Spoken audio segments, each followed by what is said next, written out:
So I make it 8 o'clock, but I'll give a minute or so for people to join.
Okay, welcome, good evening to the Art of Purim.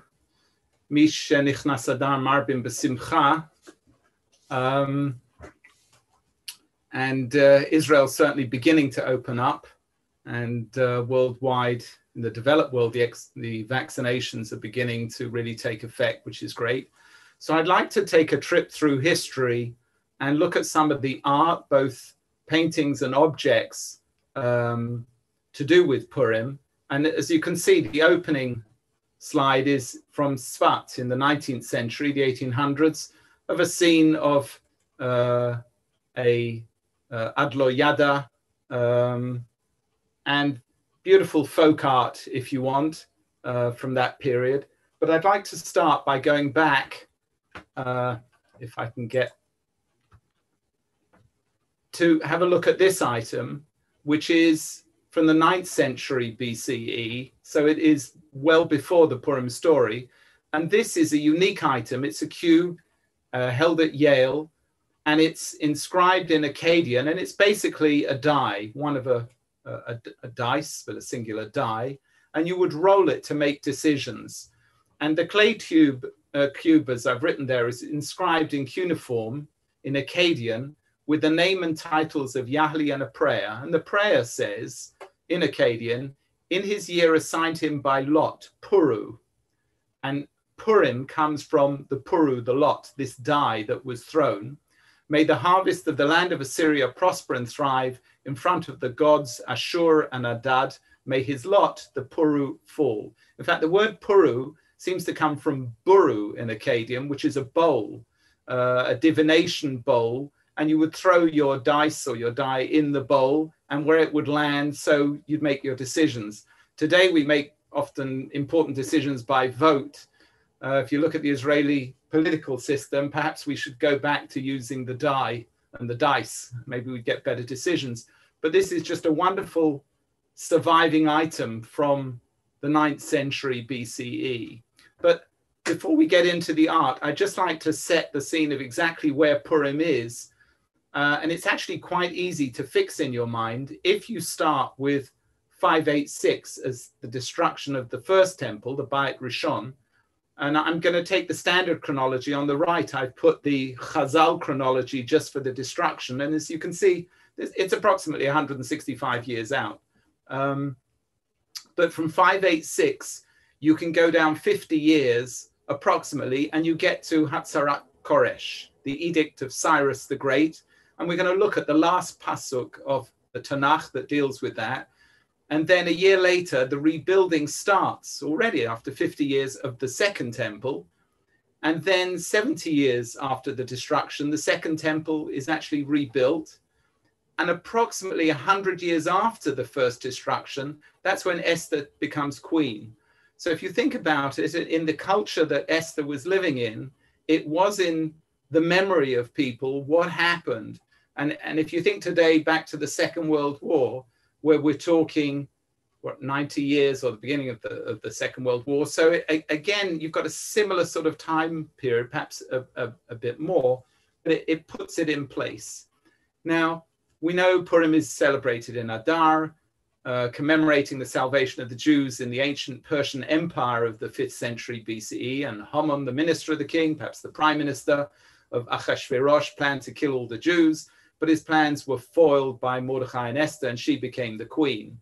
And Achashverosh was king from Hodu ad Kush, and you've got India over here to Kush, Ethiopia, perhaps Sudan would be better.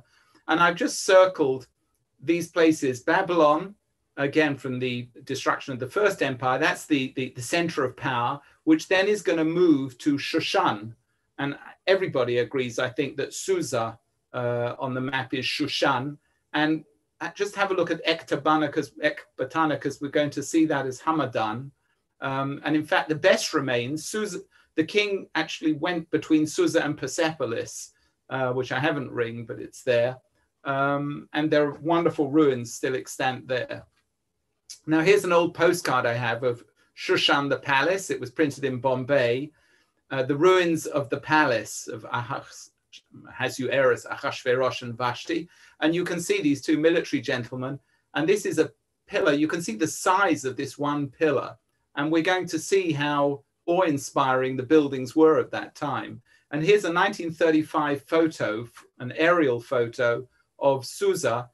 And you can see the river. You can see the tomb of Daniel, supposed tomb of Daniel. And that's a picture from today. And you can see that this raised area is where the palace is going to be. It's defensible.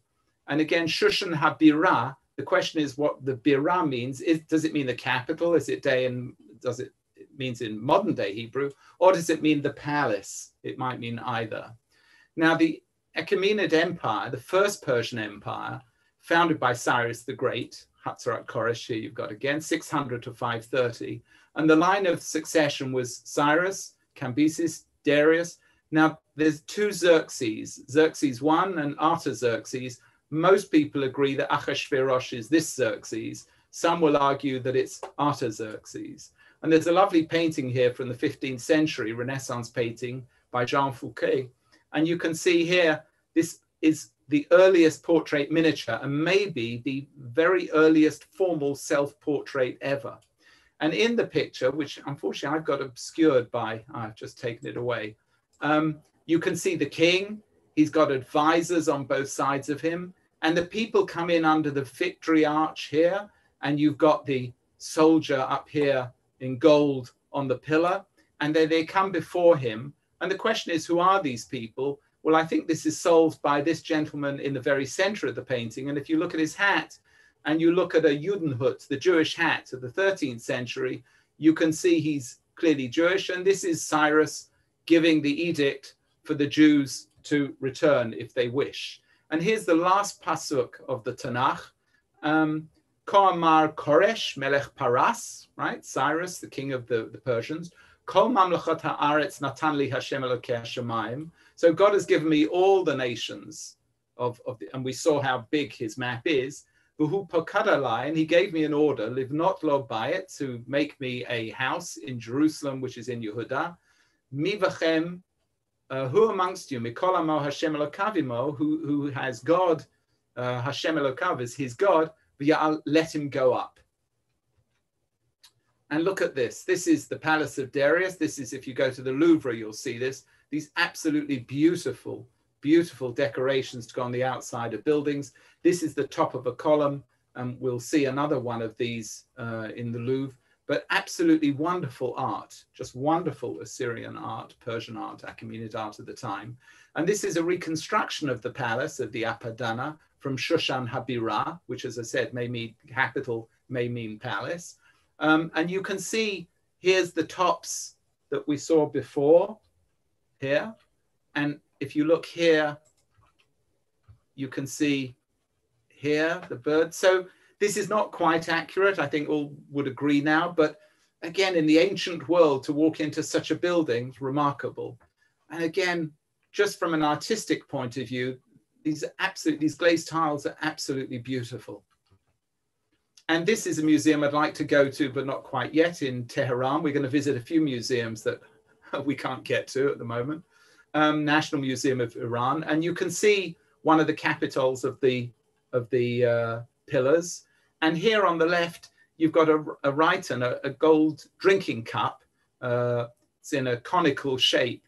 And the effect, if there were so many of these around on tables, pure gold to drink out of, must have been startling, even to those of the upper part of society. The king lived really well. And here's another one from Tehran. This one was found in Ekbatana, which I said before, which is Hamadan, where if you go there today, they will show you where Esther and Mordechai are buried. I think it's been around on a YouTube clip quite a bit.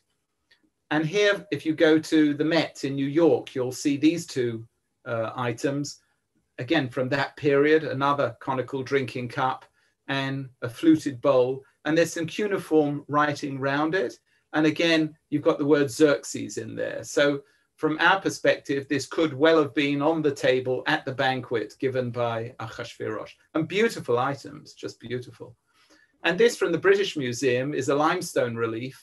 And it's the beginning of the first 4 lines of a 30-line inscription, which was put on the outside of a building so that you could read it from the palace when you came to visit. And it says, "I am Xerxes, the great king." This is at the end, not these lines, but at the end of the inscription. "I am Xerxes, the great king, the king of kings, king of countries, having made kinds of human beings, the king in this earth, great earth, far and wide, the son of Darius, Daryavesh, the king, an Achaemenian." And we know that for the observances of Purim, you have Mishloach Manot, these gifts of food and drink, which may be Matanot Le'Evyanim, gifts for the poor, so you don't quite know. Su'udat Purim, the meal we have, you have Hamantaschen, you have alcohol. Kriyat HaMegillah is one of the customs, and Adlo Yada, we'll see about that, the public celebrations and the wearing of masks. And here you've got a 1955 poster, very pretty poster from Tel Aviv, from the carnival. And we'll have a look at some illuminated Megillot. And let's start way back, 256 CE. So we've jumped forward, but to the oldest synagogue with pictures, Dura Europos, found in Syria, 1932. And if you go to the National Museum of Damascus, yet another museum we can't go to, and you go down to their -1 floor, you'll see this synagogue, the Dura Europos synagogue, which has been rebuilt there.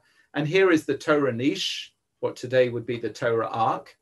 And I want you to look there, and we're going to have a look at this picture. There are pictures all over, but we're going to focus on this picture.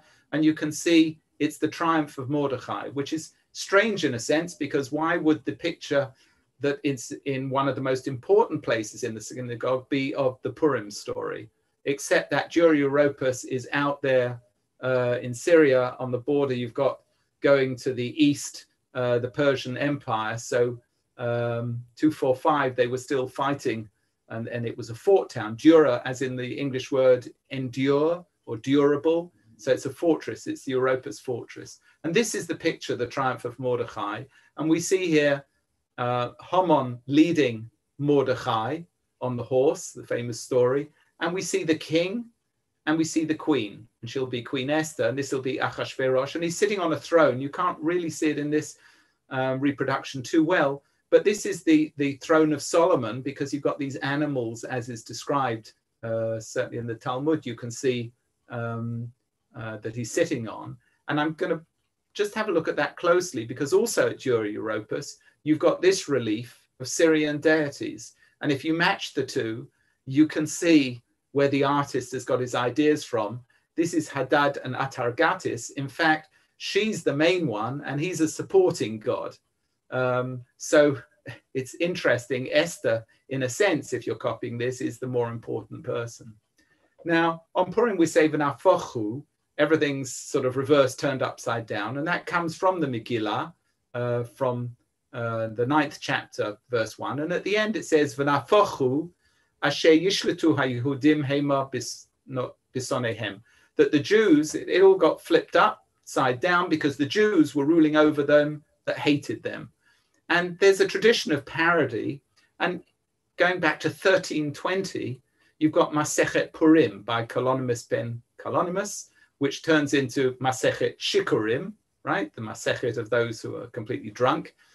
A few years later, 12 years later, you've got Megillat Setarim, the concealed Megillah by Levi ben Gershon. And my favorite, although I couldn't come up with a date that I liked that everyone seems to agree on, from Sefer HaNevi, the prophet, Habakkuk, not Habakkuk, but Habakkuk, the bottle. And this is a 16th century printing of, it's actually a reproduction of Masechet Purim, which has been joined with Megillat Setarim. Now, in Polish history, or mythology, if you want, if you go back to the 1300s, there was Casimir the Great. And Casimir the Great, his eye fell upon a young lady called Esterka from a Jewish family. You can see a mezuzah there. And he came visiting. It's a nice 19th century painting by Vladislav Lushkevich. And we know about this as well from David Gantz, Rabbi David Gantz, who lived in the 16th century, who's buried in Prague.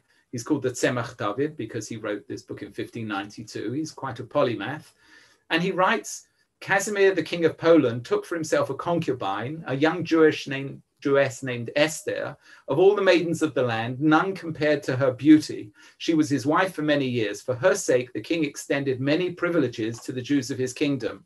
She persuaded the king to issue documents of freedom and beneficence. So you can see that there's a similarity between the Megillah story and what's going down here in Polish mythology. Here's a nice 19th century engraving. You can see that Esterka's father is not very happy. And there is a village called Esterka in Poland.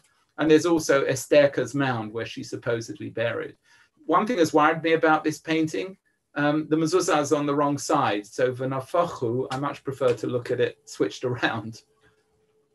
Now, this is from the 14th century, and it's in the Vatican manuscript, where you see the rabbi or the chazan at the time standing on a raised dais, the bimah, with an unrolled Megillah in his hand, Vahi bimei Achashverosh. You can see, and it's a very, very early drawing of the Megillah being chanted, 14th century Ashkenaz. Now, Purim Sheni is not like Pesach Sheni. Purim Sheni, Pesach Sheni is if you missed it, you do it again. Purim Sheni is a special Purim observed by a community or a person actually to commemorate an anniversary of deliverance from catastrophe. What you do is you read a Megillah scroll describing the exact events that led to the salvation. There are prayers that are composed specially, and you have a Suda. And there are many, many of these. I could have listed out many, many more. I just did this to show you how many there are. And this is a Megillah called the Megillat Saragossa. And you can see Hamelech Saragonasas, except where is this from? It may be in Spain, Saragossa, or it may be in 1380, or it may be Syracuse, right, in Sicily in 1420. And it actually explains possibly why Sephardi communities have a teak covering their Sefer Torah, whereas we don't, right? We don't have a wooden box as such. It's a cloth, a velvet cloth. And the story of Saragossa is that the Jews used to honor the king by parading with their Torah cases during royal processions. So 3 Torahs were brought out from each of the 12 synagogues. So you've got a total of 36 Torah scrolls in a teak. But out of respect for the Torah, they'd actually take out the Torah and only carry the teaks. But a Jew who converted, Marcus, told the king about this and said, you know, although they're parading, these teaks are empty. And the king was extremely upset and said, right, we're having tomorrow a parade and they're bringing out the Torah teaks. I want them opened. And if it's empty and they're, as it were, playing a joke on me, disrespecting me, I want all the Jews slaughtered. But that night, so the Megillat Saragossa tells us, the prophet Eliyahu appeared to each of the 12 shamashim and told them to take away to actually put the Torah back in the empty cases and not to say anything about this to anybody else. So they didn't tell each other. And of course, the next day when the king requires that all the teaks are opened, to everyone's amazement, they do have the Torah scrolls in. Marcus gets executed, same as Haman if you want, and the Jews actually don't have to pay taxes. Now, here's a 15th century Mishnah Torah from, again, the Vatican Library, and we've got the earliest depiction of Jews wearing costumes on Purim. And in fact, this is not Sukkot. They're playing dice on Purim and they're drinking. And here you can see they're in costumes. And here's a jester if you want.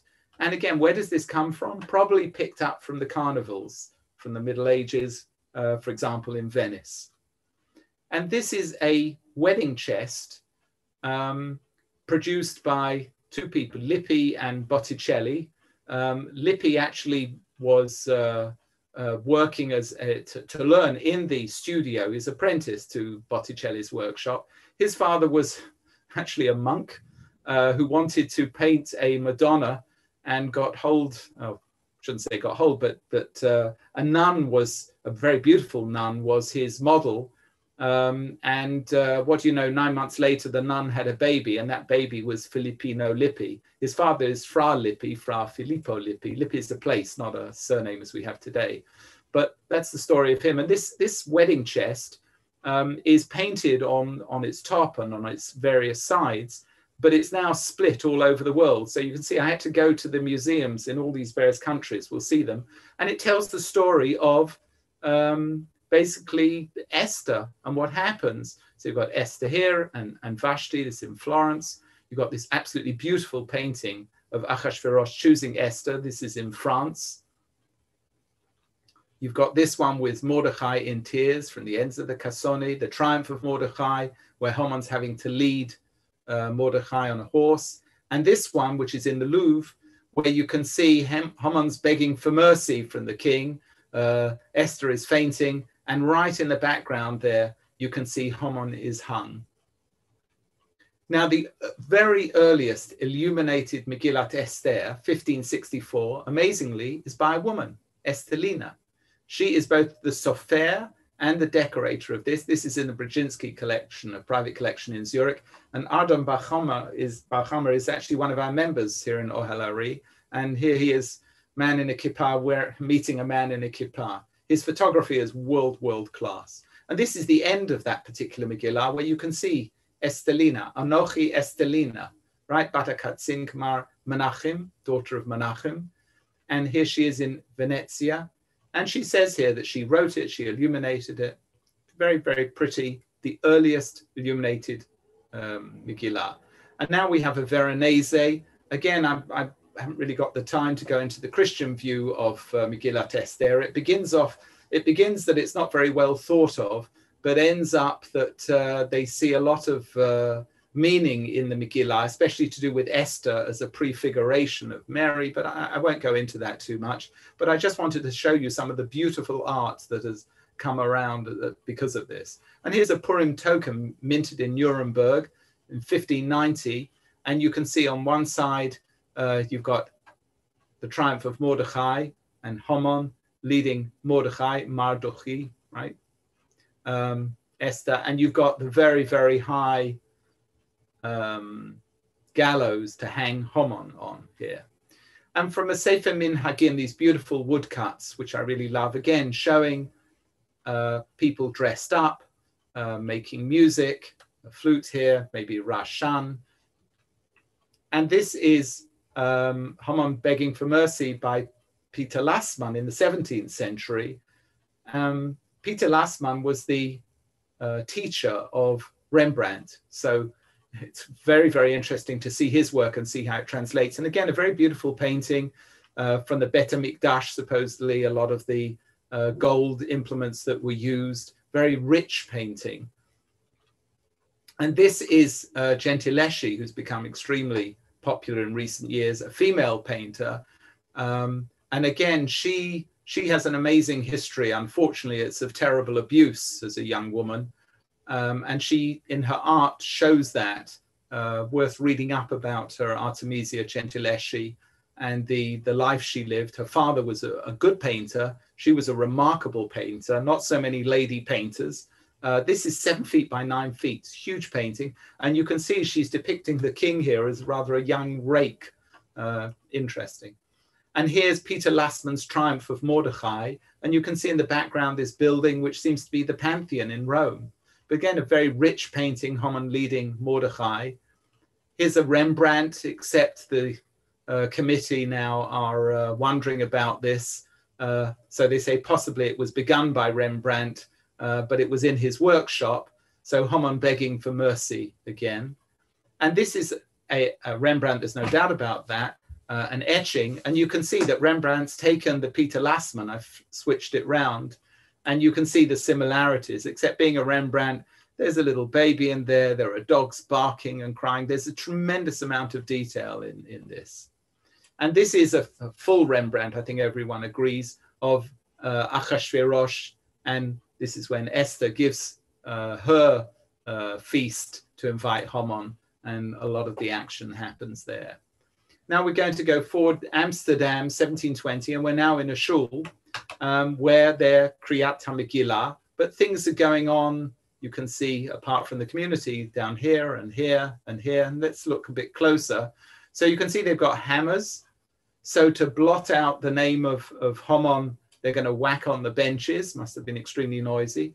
And here was a stone which had the name Haman written on, and you can see the H has disappeared already because they're smashing it with bricks and they're crushing it with pebbles. Again, one of the minhagim, which perhaps has disappeared a little bit today. But over the years, there were many, many minhagim about rubbing out the name of Haman. And a later Sefer Minhagim, a beautiful woodcut, 1741, where again you see masks, you see musical instruments, all sorts of clothing that they wouldn't wear on a normal day, specifically for Purim. I put this in because I saw this earlier this month, and it still amazes me. What you're seeing is exactly what somebody paid over $18,000 for. It is purely the front board of a binding of a Tanakh. And you can see the wormholes. This is the back side, this is the front side. Somebody paid $18,000 for this. Remarkable. Why did they pay so much money for this item? Because this label attests that it's the Tanakh from which the Vilna Gaon studied from. So I still, again, on Purim, we examine many values for nafochu and what's real, what's not real, what's got meaning, what doesn't have meaning. And this is an item that I think is worthy of contemplation. There's a lot one could say about such an item. We shall move on to Masechet Purim, but a 1752 copy, which again is in the Brzezinski collection. And here's the front page, Masechet Purim. And you can see a harlequin there from the Commedia dell'arte. This is the street theater going back Middle Ages and before in Italy.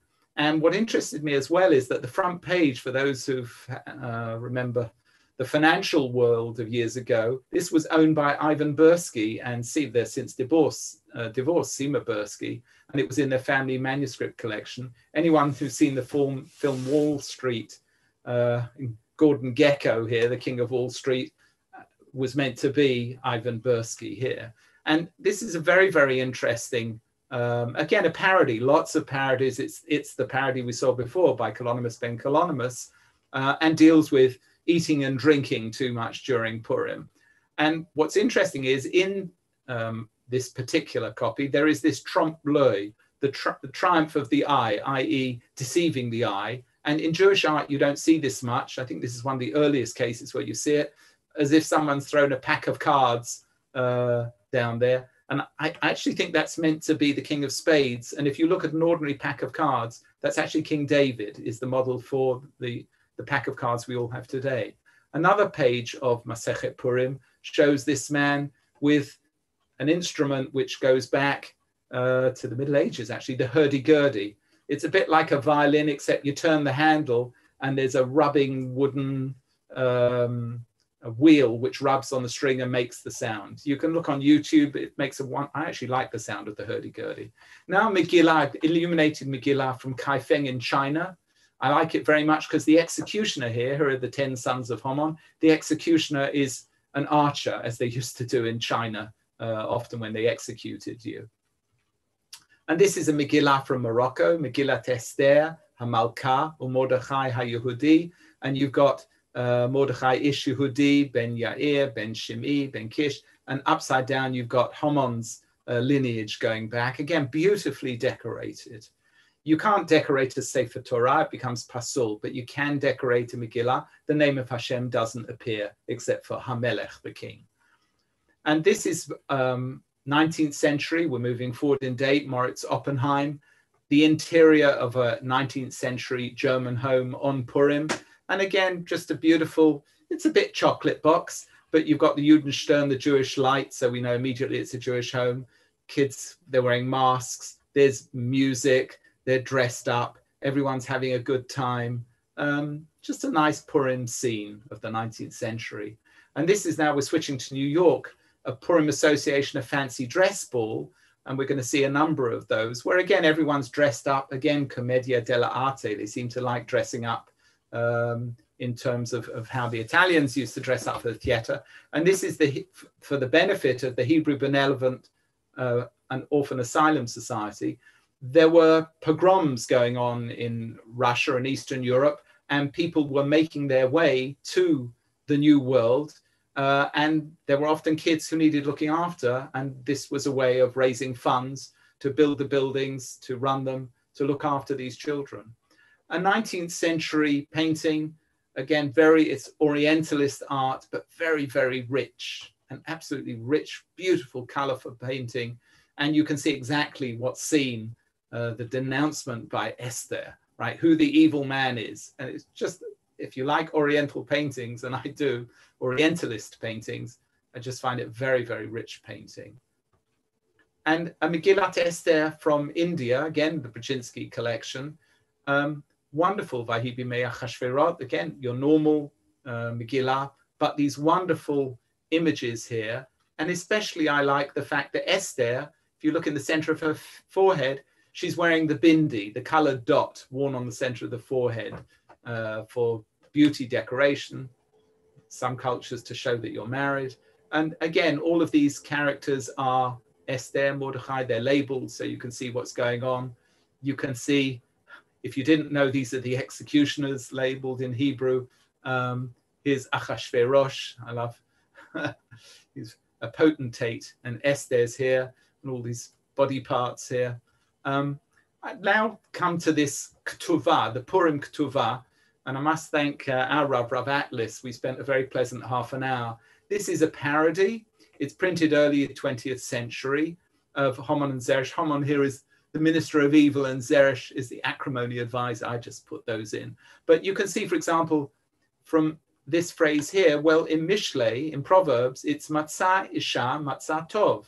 If you found a woman, you found good. And that's on many, many ketuvot, right? You see it again and again. But there is another pasuk in Kohelet, which says, Umotzeani mar mimavet et haisha. I found something that's more bitter than death. It's a woman. So obviously for this wedding, this parody of a wedding between Haman and Zeresh, he's found something worse than death, shall we say.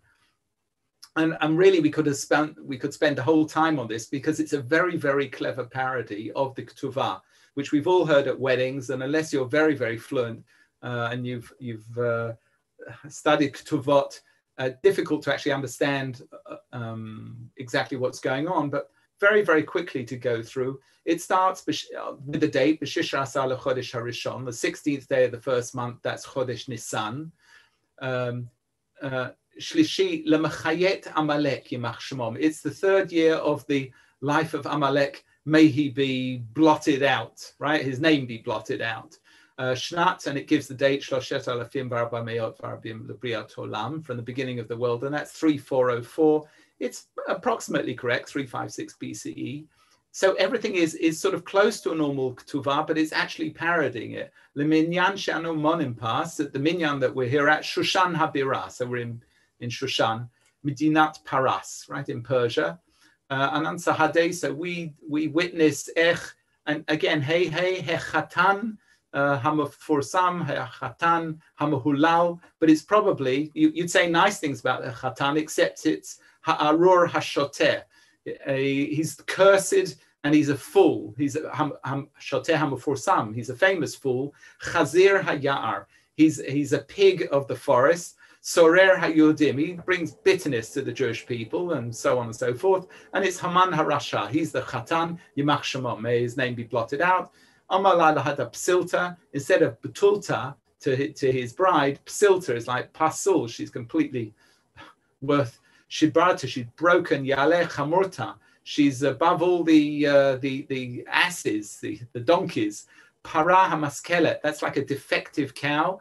Harashait, so it's this lady Zeresh Eshet Mifchadi. She's a frightening wife to have, and again, it just carries on in this vein. The heavy Kalbata, female dog, she'll be to me a bitch, excuse my English. Kadat Bilam Chagira, Uvalak Ben Tzipor, Yamach Shamam. And it carries on in this vein. And at the very end, the witnesses, you have Peten Cheresh Ben Kasil. He's a deaf snake. It's an adder type of snake, son of a fool. And Chaser Da'at, right? Lack of knowledge. Ben Mabish, son of shameful. And this would be Sephardi communities, especially at the Purim Su'udah, they'd read it out, and again, everybody would laugh at the clever parody of it. Here's a postcard from 1900 from Germany, again, an interior, same sort of scene we saw before. Schlemiel was a magazine that started in the 1900s, a paper for humor and art. It stopped and then started again. And here they have a cartoon, and it's on the Pesach story, and all the servants of the king bent the knee before Haman, threw themselves down, but Mordechai didn't bend his knee and didn't throw himself down. And again, it's showing events of the day. This is Israel Zangvil, the author, and he's got his pen here, which is mightier than the sword. And the people bending down have actually shown who they are. Baron Hirsch, on the garment here of the Ottoman emperor, you've got the ICA, which is the Jewish Colonization Association. And basically the question is, do you bow down to the powers that be, or do you stand upright and just write, and the pen is mightier than the sword? So it's that sort of humor. A beautiful photo from Shanghai, 1910, a Purim party. I was just gorgeous. So Ephraim Moses Lillian, the Zionist artist, preeminent 1911 etching. He used his wife as a model for this Esther. Beautiful. I love his work. Just a very pretty image showing the Oriental view of Esther. And here a poster by Shah Mizrahi. Moses Shah was actually born in Tehran and then made Aliyah, hence the Mizrahi in the early 1900s. Or he came in 1890 and opened up in Yerushalayim, and he started, here's a picture of him, he started producing religious artwork. And again, this folklorish, beautiful art speaks for itself. You can see just so much going on here to sit and look at. And here's Marc Chagall's Purim, 1917. He was commissioned by the Petrograd Jewish Society for the Promotion of the Arts. Petrograd is also St. Petersburg, it's also Leningrad, depends on the time, to create these murals. And you can see taking foods, right, around, again, read the revolution. What's interesting is that if you look at the date of the start of the Russian Revolution, the 8th of March, it's actually Purim. I've checked this out. Purim is the same day. So it's amazing. V'nafochu, to overturn everything. Wow, the Russian Revolution starts on Purim. Quite incredible. You can see Purim written up there. And here's the later Schlemiel. And I like this because you've got this idea in the Megillah that Hashem above is pulling the strings, as it were. And you can see here in the theater that Esther and the king, right, Achashverosh and Mordechai, the strings are being pulled, but the string holding up Haman, he's unfortunately already been strung up. But this is a satirical periodical, just a nice piece of art. And here we get to a pack of cards which I've dealt with before from the Bezalel School of Art, where they took Jewish symbols, or Ze'ev Reban, who taught at the Bezalel School of Art. And what's interesting is for the court cards for this, I don't want to say clubs because they're actually fig leaves now. He took the king as Achashverosh, he took the queen as Esther, and he took Haman as the jack or the knave. And again, very pretty drawings, Oriental type drawings, except when he redid the pack of cards in the 1950s, it's interesting, he replaced, he kept Achashverosh, he kept Esther, these are the original drawings actually, but he's replaced Haman with Charvona. And you can look for this when they read Megillah. The first time Charvona is mentioned, his name is spelt with an Aleph, and the second time he's spelt with a Hey, which is interesting. And from the Shulchan Aruch, you say Arur Haman, all right, Baruch Mordechai, Arur Zeresh, Baruch Esther, cursed are all who worship idols. But one would also say Charvona is also Zachor Latov. So when you're benching, you'll see Eliyahu Hanavi is Zachor Harachman Yishlach Lanu et Eliyahu Hanavi Zachor Latov. So they say that the Zachor Latov is because Charvona is actually changed later on into the Megillah, and he becomes the prophet, right? Eliyahu Hanavi. So he's Zachor Latov. You can look for that. The parties on Purim, big thing in early Zionist Israel, or before Israel in British Mandate, and before that in Jerusalem. And this is an invitation to a 1923 Purim bull, Bezalel poster, a postcard from Vienna, 1924. Just interesting to see the different pieces of art. He's got his bottle of wine and he's bringing his gifts, right? Mishloach Manot, Ishla Re'ehu. And this is lovely, a satirical Purim Haggadah from 1924, Mipurim ad Pesach, and even in April you can say it. And this is the back page. If you're in Galut, you say 3 times, L'Shana Haba B'Yerushalayim. Next year we want to be in Jerusalem. But if you're living in Eretz Yisrael, this is 1924, then you say 30 times, Lamed Pamim, L'Shana Haba Ba'Amerika. That was their satirical view. And this is a publication, 1925, Darban, the porcupine, and you can see it's written there in red. And again, they're showing Chaim Weizmann, who was heading up Keren Hayesod, and Usishkin, Keren Kayemet, and they were locking hordes. They had different views on how one should do things. And you could see Hakarnaim Hitnagtut, right? So they're locking horns, they're fighting against each other. This is a Purim bull from 1925, Gita, and again, dressing up, Commedia dell'arte. And this is 1928, and it's wonderful. Tzipora Sabari, her father was ill, and she was delivering the milk when this picture was taken. And she sees this poster that they're going to crown an Esther HaMalkah. So she tells all her customers who she's delivering milk to, you should come and you should vote for me. And what do you know? She becomes voted as Esther HaMalkah. And beautiful pictures of her. And what's interesting is, unfortunately, her father dies a few days before this. And she goes to the Rabbanim and says, what should I do? Because I've been crowned the queen. And they make a decision that actually royalty does not mourn. Little known fact. If you're the king, you don't sit Shiva. I suppose it's not considered appropriate. And they allow her to go to this festivity, but she has to wear a black cloth around her head so as to remember that she has just lost her father. Just an interesting story. She goes on to become a very well-known actress.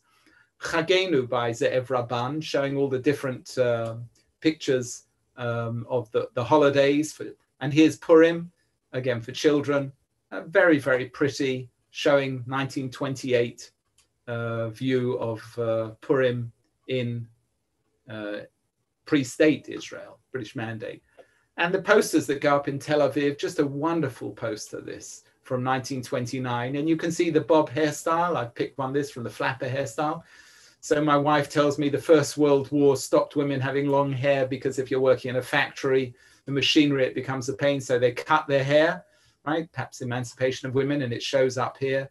And again, just a wonderful poster for a 1929 Purim celebration.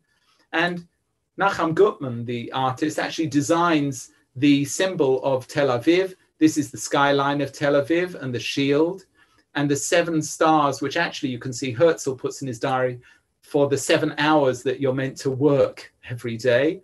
And the comment here, Evnech v'nivnetech, which comes from Yirmiyahu, right? I will build thee and you shall be built. But what's interesting for me, this is Tel Aviv, Iriyat Tel Aviv v'Yafo. And if you look at that pasuk, it ends up, and shall go forth in the dances of them that make merry, right? Which explains a lot about Tel Aviv. And you can see the Adlo Yada here in 1933. And here we have the first Adlo Yada actually was 1912, or the first Purim parade in Tel Aviv. And then they have these parades until World War I breaks out. And then there's an interruption until 1920. And then 1932, they then, after the war, they start the parades again. They hold a competition to name the Purim parade. And here are some suggestions. Hingapur, like Singapore, Hingapura, quite like. Sachalona, Tel Avivon, Purimon, right? Tachaluhon. And Adlo Yada is actually chosen from Adlo Yada, until you don't know, you drink until you don't know the difference between Arur Haman, Baruch Mordechai. Here's Mayor Dizengoff leading the parade. And this is 1933. Hitler's come to power as Chancellor on the 30th of January, 33. And this float references that, the crocodile. And in fact, they take it down to the beach and they set fire to it. And this is 1934, the Adlo Yada poster again. Very, very nice looking poster showing the symbol of Tel Aviv, Adlo Yada, right, with the date and Tel Aviv. And this is from the 34 parade, where Hitler now is the leader. And you've got these three dragons with swastikas on, 1, 2, 3. And he's being led by, I think it's actually more Goering. Oh, there maybe is Hitler. He's got a swastika on his arm. And I'd like to look at the time now. Otto Geismar, who managed to get out of Berlin and out of Germany. You can see at the beginning of 39. And these are printed paper Megillot, but he is a wonderful artist. He uses these stick figures, and you can see he conveys so much with just pen and ink. Just wonderful to see. And you look at a drawing like this, and you can see some of the pieces we saw earlier. He's drawing on the art, right? And you can see here, this is from Baghdad in the museum. You can see he's drawing on all this. And in fact, he does a children's Bible. You needn't explain what scene this is. It's so obvious with just a few lines. Or in, this is the last Haggadah published under Nazi occupation in Amsterdam, the Four Sons. What's amazing to me is that before Corona hit, I was with a group in Turin, some of whom are on this call, I believe. And on the wall, they had in this amazing, amazing museum, the Egyptian Museum in Turin. After Cairo, it's probably the place to go. British Museum is a poor, poor third after this. They have a Book of the Dead. And those who heard the rabbi's recent drasha on when Pharaoh's heart goes heavy, it refers to this, where you weigh Pharaoh's heart against the feather to see which is lighter. And so long as your sins haven't weighed your heart down, then you can enter the kingdom of heaven. If not, you get eaten by a crocodile. But when you look at this is Otto Geismar's work in 1920s and in a Haggadah. And this is from the Book of the Dead, produced, pick a date, but you're talking 3,500 years or 2,500 years. And yet I just see so much similarity between this. Amazing how human beings are human beings, that they were doing art like this, and we've come full circle to art like that. And here's a Megillat Hitler. If you go to Casablanca, you'll see Prosper Chassins wrote this Megillat Hitler. He actually becomes a Chaver Knesset in the 4th, 5th, and 6th Knesset. And it's 7 chapters written in the style of Megillat Esther. You remember I talked about the second Purim Sheni, and his full name is Asher Prosper Chassin. He dies in Israel in 95. He's born in 1918. So he's about 21 when war breaks out in Europe. He was chair of Morocco's Hebrew Teachers Association. And just the first few lines, Vayhi b'mei Hitler, and it was in the days of Hitler, the painter, Hu ha-corporal, he was the corporal, Ha-mosher al kol Germania, he ruled over the whole of Germany, Shva Esrei Medinot, right, 17 countries, areas, if you want, Bayamim Heim Balut ha-achzar Hazeh, this cruel person, ruled al Kisei Mem Shlato Asher Berlin Habira, that was in Berlin, the capital. And you can see how it's paralleling many of the verses of the Megillah proper. Amar b'libo zekeinai nutzchu mi'ut chochmatam. So my elders were conquered. This is the First World War. Why did they lose? Because they didn't have enough chochma, right? They were too stupid. Va'ani ish dat umalei tvuna. And I Hitler, am a clever guy. Atatina chona, and my advice is good. Uzroi, and my strength, chazakah, is strong. Uvazeh ekbosh, and I'm going to conquer et kol ha'olam. Right? So this you can read and go through the whole of Megillat Hitler. I don't think I'm going to go into the whole of Operation Torch, which basically is the first time the Allies all together, the Americans, the English, Canadians, invade northern Africa and stop what would have turned into a tremendous Holocaust. They did ship some people, but most of the Jews from North Africa survived because of this. So this is the Megillat Hitler, that basically the Allies' invasion saved, Operation Torch saved the Jewry of North Africa. And at Yad Vashem, they have the scroll, a scroll of Hitler, the scroll of Hitler, and it's rolled together with the scroll of Esther. And what's fascinating to me is when you look at the very end of it, you see all the Baruch, Roosevelt. This is a picture. Some of these names are not so famous anymore, but you've got Roosevelt, you've got de Gaulle, and you've got Churchill. And here you've got the Baruch Roosevelt, right? Blessed Roosevelt, blessed Churchill. And then you've got blessed is Stalin, because at this time when he's writing in 1946, so to us, Stalin is awful fellow. Here he's Baruch Stalin, and also Chiang Kai-shek. Actually took me a bit of time to get that one, to understand what was being said there. This is from the Casablanca conference in 43. And the cursids, again, Tojo gave me a bit of time, the Japanese, to understand. And you've got Hitler, Mussolini, Tojo, Himmler, Goering.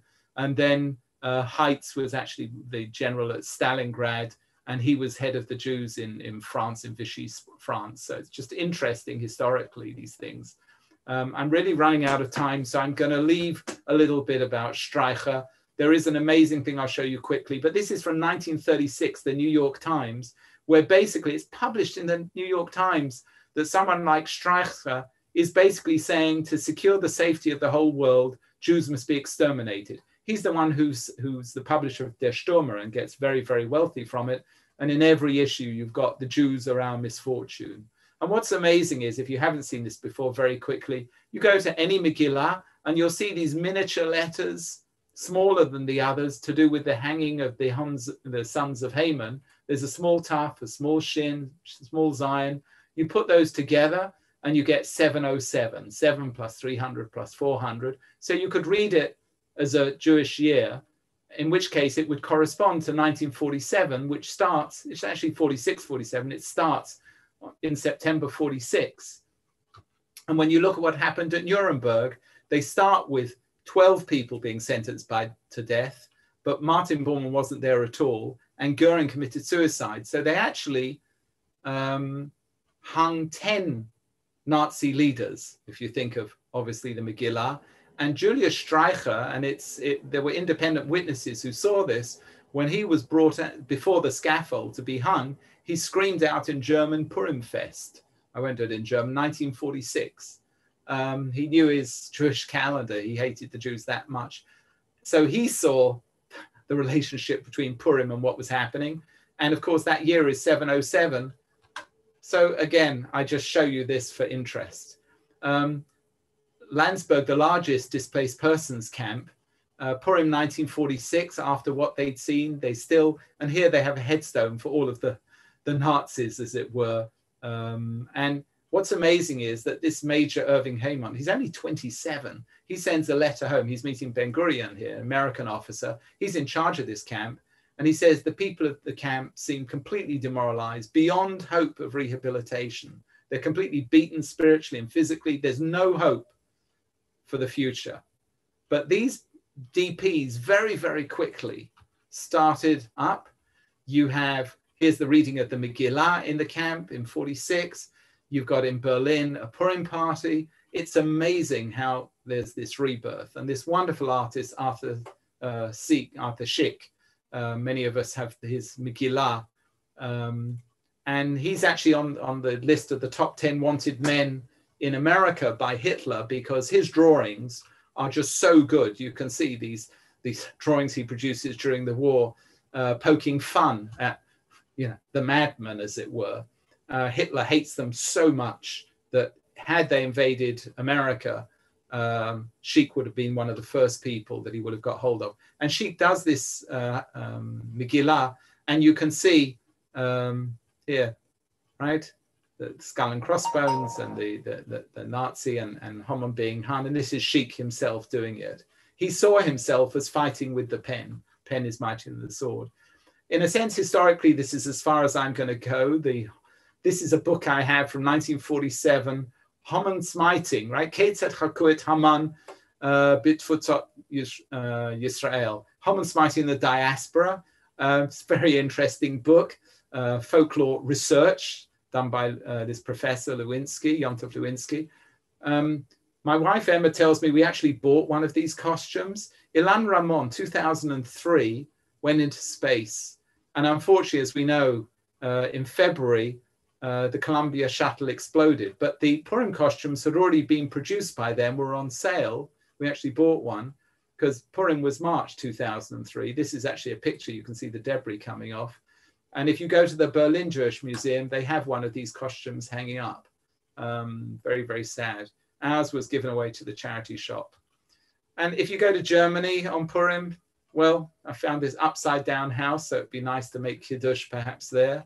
From $19.99 from Amazon, you could buy this for Purim if you want, right? Or for just under $20,000, I can give you the address in Florida from somebody, Make Shushan Great Again. But my favorite, which I have actually ordered off Etsy for next year, is this Make Shushan Great Again, Meshuggah, which I like very much. It was $35 off Zazzle. But whatever you do on Purim, do keep it within the bounds. There's a lovely phrase that your Purim should not be so sameach that it's not kasher, and your Pesach should not be so kasher that it's not sameach. So we should try and keep Purim within, especially this year, the guidelines. And if it's all too much, you will find on the internet, believe it or not, this is not a joke, there are these tablets that detoxify you. They are Ayurvedic herbal products. I don't know if they've got a hechsher, I'm not sure they have, but they're called Purim. So you could always think about taking something like that. In any event, I wish you a Purim Sameach. I hope you enjoyed. And please God, next year's Purim at least we'll be able to meet in person, even though this year it's going to be cut down. So thank you very much. And I look forward to seeing you all in the real at some stage. So thank you for joining. And I made it within 2 minutes within the hour. So I wish you a Purim Sameach and a good evening. Thank you. Thanks, Richard. Pleasure. Thanks, Richard. Brilliant. It's a pleasure. There were a couple of questions. Tova had a question. Okay, so the questions. Why is Esther always fainting? Well, if you read your Megillah, she does sort of swoon because she's in fear of her life when she goes before Achashverosh. The idea of coming before the king without being asked is, I always think kings today don't have real power. The kings in those days had real power, even up to the Romans. How can you tell the kings had power, like the emperors and the kings? Because they put in an extra month. August is after Augustus. And why does February have 28 days? Because August noticed that his month didn't have enough days. So he took some days out of February and he put it into August. Well, I don't think even King Bibi could say, we have 12 months, we're now going to go, 13 with Adar Sheni. We're going to have an extra month, right? The 14th month, which is going to be the month of Bibi, and then pinch a day from each. You couldn't do that today. So, maybe we could have the month of Kestenbaum. There you go. That would go well with me. Anyway, I think I'm going to have a pre-Purim L'chaim. So I wish you all Purim Sameach, and I'll leave it to Yossi to turn the Zoom off. Thank you very much. Thank you, Richard. The pleasure.